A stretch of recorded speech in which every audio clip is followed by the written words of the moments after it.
3, 2, 1. Hi, and welcome to the first ever Normee Reviews. I'm your host, Normee, and today with me is my friend, Stannon. Today, we're going to be reviewing the first episode of Disney's new She-Hulk. Why don't you go ahead and start us off, Stannon, and explain this article that you showed to me? All right, so normally we don't really like to talk about the media and the news that comes out about these new shows, but when something like this comes along, you just kind of got to lean into it. So here we have the head writer came out in an interview saying She-Hulk was pitched, greenlit, and developed as a full-blown legal procedural until the writers' room realized that none of them were adept at writing rousing trial scenes. I mean, it's just mind-blowing that I would never admit this even if it was true, because maybe they should have found somebody that was, be a consultant. And then the series, it just ends up calling itself a lawyer show. And if that's the case, and no one knows how to write that kind of show, I can imagine that we are in for a very, very I would bumpy agree. ride. It's going to be bumpy indeed. So once it kind of starts off and she gets into where she's going to start telling us the story of how she became She-Hulk, it gets into the car scene where they crash and they're talking about Captain America. And I know a lot of us were wondering, myself particularly, why he didn't turn into the Hulk during the crash. I mean, he should have, but he didn't. Well, this scene actually explains it, and he has a bracer that he made that keeps him from hulking out. I don't really know why he needs it or how it's supposed to help his arm heal, and none of us really had any answers either when we discussed it. But she gets infected, he runs away, and then she ends up at a bar, and she goes into the bathroom. Can I interrupt you here, Normie? Yeah, sure, go ahead. All right, thanks. So this was also a scene that was in the media. The writer said that she fought to keep the scene in. I'm not really sure why. She claimed it was like a female empowerment moment, but Jen looks very uncomfortable in this scene, and she tells them, "Thanks, but I just need to get cleaned up," and that she doesn't need any makeup. Like they're trying to put makeup on her. The girl needs some like medical attention, some rubbing alcohol or something. But anyway, it's whatever. Go ahead, Normie. All right, so she uses one of their phones after this scene. She calls Bruce. She goes outside to wait for him. She starts getting these guys talking to her, and she hulks out. And at the last second, you see Bruce kind of like jump in Hulk form. He tackles her to the ground, and then the screen just fades to black. She wakes up on Banner's Island street, and then he mentions the blip. So we finally get a throwaway line explaining how he became Professor Hulk, which they call Smart Hulk in this. And it's supposed to be some kind of combination between Hulk and Banner. This isn't a show that's about Bruce Banner. This is about She-Hulk. So Jen and She-Hulk don't have different personalities, which I feel is a huge missed opportunity for a character arc. They could have had Jen be a timid and shy and lack confidence, and then when she transforms, it's the opposite. She's brazen and bold and full of confidence.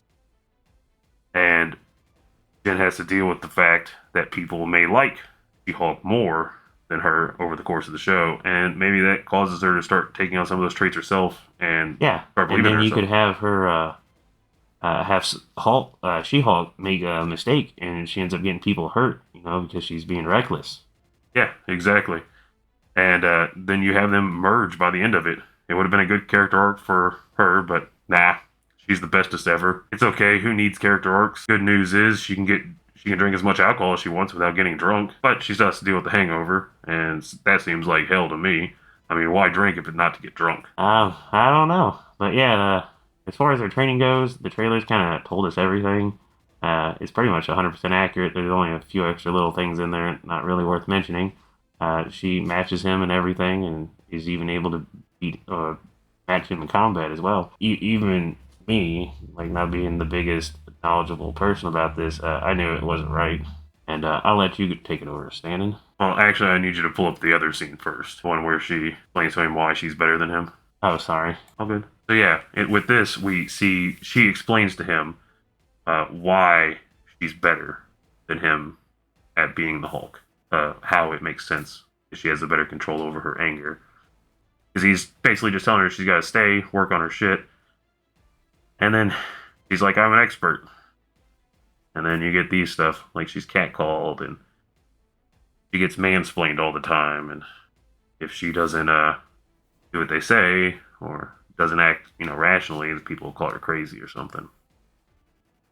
But then, yeah, no joke, says that she's better at controlling her anger, like infinitely more so, and that now she's just projecting her, like, his anger on her.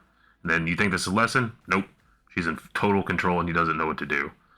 And then she's just ready to go. You get all that. You get to the scene with her leaving, and she gets in this Jeep. Hulk's trying to stop her, and yeah, she runs it down. Roll that beautiful footage, Normie, because it's crazy how this goes out. So, she's trying to leave. He's trying to stop her. She just floors it and runs over the Hulk. And then it just, like, no damage to the vehicle, nothing. It's crazy. And, but anyway, then we get to back to the main story that we were at the beginning. And she goes into the courtroom and starts giving her closing remarks, and the villain pops up. And we want to show you this fight because we didn't have to edit anything. Like, this is unedited. All it is we just cut from the start of the fight to the end of the fight, and then took the volume out so we wouldn't get hit for sound.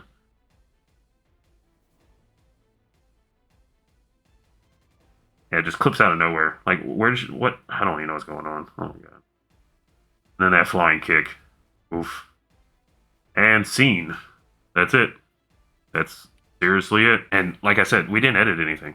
Basically, this shot right here just sums it up all seriously, perfectly. no editing. It just does that weird jump cut itself. And the super fake flying kick. We didn't do anything other than take away the sound. But anyway, that kind of ends the whole show. And I was just really bored with this episode. And I'm not really looking forward to watching the rest of these. How about you, Stanton?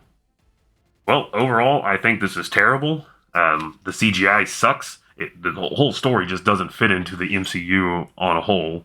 And banking on Mark Ruffalo to make it better really doesn't help because he's a horrible Hulk. And at this point, he's just playing himself, Mark Ruffalo, with green skin and CGI muscles. He's not even the Hulk or Banner anymore. This whole show is just written by amateurs that shouldn't be writing a superhero type show, and I would imagine it's only going to get worse from here. Norm? All right. Well, that's it for episode 1. I'll be joined by my other friend, Cynic, Next week. And, yeah, thanks for watching. Well, that's it for this video. If you like what you saw here today, I do encourage you to hit that like button, the subscribe button, and ring the notification bell so you'll be alerted to all our future videos. I appreciate the time you've taken out of your day to join us. I'll see you in the next one. I'm Lord Koss, and we are 50/50 Media.